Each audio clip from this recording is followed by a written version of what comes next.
All right, let's get your workout off to a great start with a mobility boosting warm-up. We're gonna do some floor exercises to start, and then we'll work our way up to standing.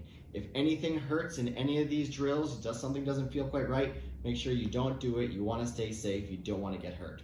All right, so let's get started with the 6-point rocker drill. We wanna get our hands underneath our shoulders, our knees underneath our hips, and we're just gonna tuck our toes back if there's no pain, rock ourselves back and forth for 10 repetitions. Nice and easy, not forcing the range of motion. Okay, 8, 9, and 10. I'm gonna sit back. Now I'm just gonna walk myself over, do some spine checks. Check out my pinky toe on one side, walk it over to the other side. Okay, again, not forcing the range of motion. Okay, I just want to move in a range of motion that is pain-free. A little bit of mild tension in a stretch is fine, but I definitely don't want any pain. Good, I think that was 6 there. 6 is usually pretty good. Okay, and then we're going to stay in this position, bring our hands nice and close to our knees. Take one hand, put it on the back of your head, and we're going to rotate in as far as we can, and then up towards the sky. Okay, let's go for 5. 3, 4, and 5 on one side, 5 on the other side. 2, 3, 4, and 5. Right on. Okay. So the next drill is called the shin box. So what we're going to do is we're going to now sit at a 90-degree angle here. I'm going to reach over top of my knee, and then I'm going to walk myself around, kind of like one butt cheek to the next, rolling it to the next side, and just rolling back, rolling one butt cheek over. Legs just kind of naturally flip over, and good stretch in those hips. Good, nice, easy way to do the shin box exercise. Get those hips nice and mobile. Good, I think that was 6. I like to do 10 of these. 7, 8, 9, and 10. Good. Now we roll right back up onto our knees. Now for this movement, I actually want my knees behind my hips instead of directly underneath it. Okay. My hands usually just right underneath my shoulders is perfect. And then we're going to do a spider lunge. So we're just going to take that one foot, try to put it beside your hand. Get a nice stretch in the hip flexors, and just alternate sides. Good, you want to feel some mild tension in there, no pain, just doing the best that you can. Range of motion tends to improve over time. In 2 weeks, might be a little bit more mobile. In 2 months, definitely more mobile. In 2 years, you'll be like Gumby. Very good. All right, and then we're going to finish off with some pulse push-ups before we get up standing. So pulse push-ups, our arms are straight, our neck is nice and neutral, shoulder blades just pushing back and forth. Anywhere from 5 to 10, let's just do 5 here. 3, 4, and 5, good. Now we're going to get our feet wide apart. Try to walk yourself up if you can. If you have to bend your knees, that's fine, keep them straight, whatever. Stand right up, and now we're going to be in the standing position for the remainder of the warm-up.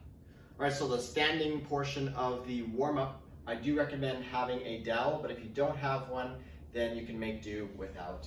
All right, so we're going to start off with a walking sequence. So just about 3 or 4 steps is fine. If you have a little bit greater distance, then all the more the better.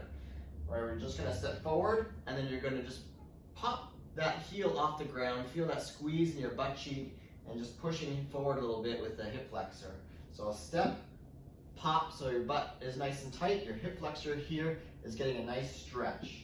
Okay, pop and squeeze.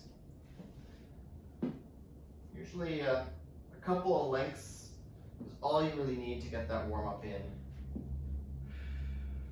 You want to feel like your butt is being activated, those hip flexors are getting nice and loose. Popping up on your heel there, might even get a little stretch in your calf muscle, that's okay.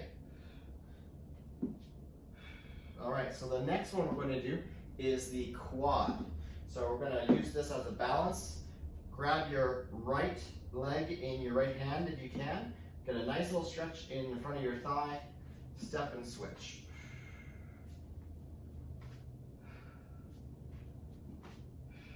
Good. And turn, step and switch.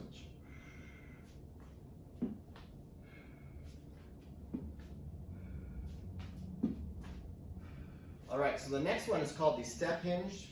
This one with the dowel is really going to help with balance. So I'm actually going to put my dowel straight out. I'm going to kick my leg as far back as I can, and then I'm going to switch.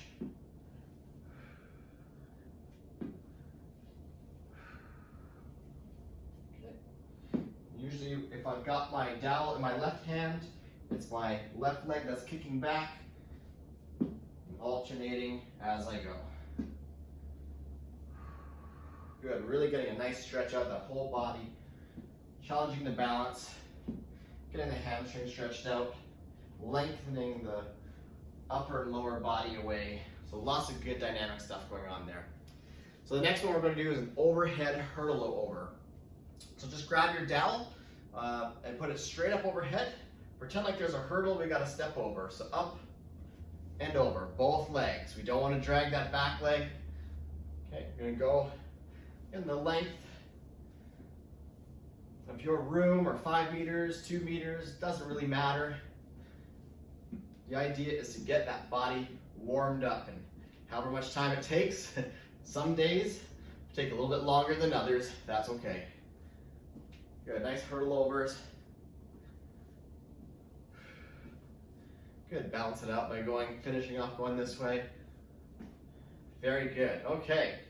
So the last 3 movements we're going to do is a split rotations. We're going to get our stance, nice split stance, posture up nice and tall. With or without the dowel, we're just going to rotate our body, trying to maintain that belt buckle pointing forward, and we just rotate that upper body.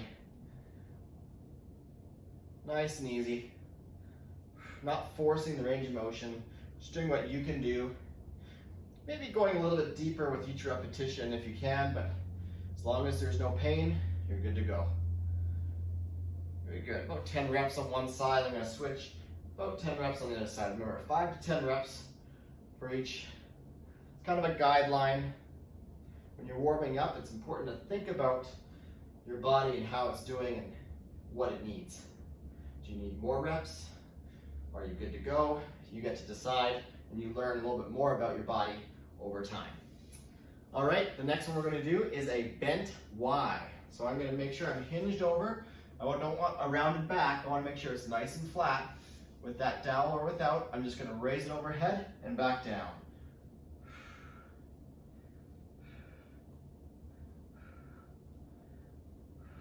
Good, let's go for 10, 6, 7, 8, 9, and 10. Very good. And then we're going to finish off with a dowel squat. You don't need the dowel, but sometimes it's nice to help keep that posture up nice and tall. So I'm going to get my feet about shoulder width apart, holding onto that dowel about belly button height. I'm just going to squat down, and the dowel helps me kind of keep my chest up nice and tall.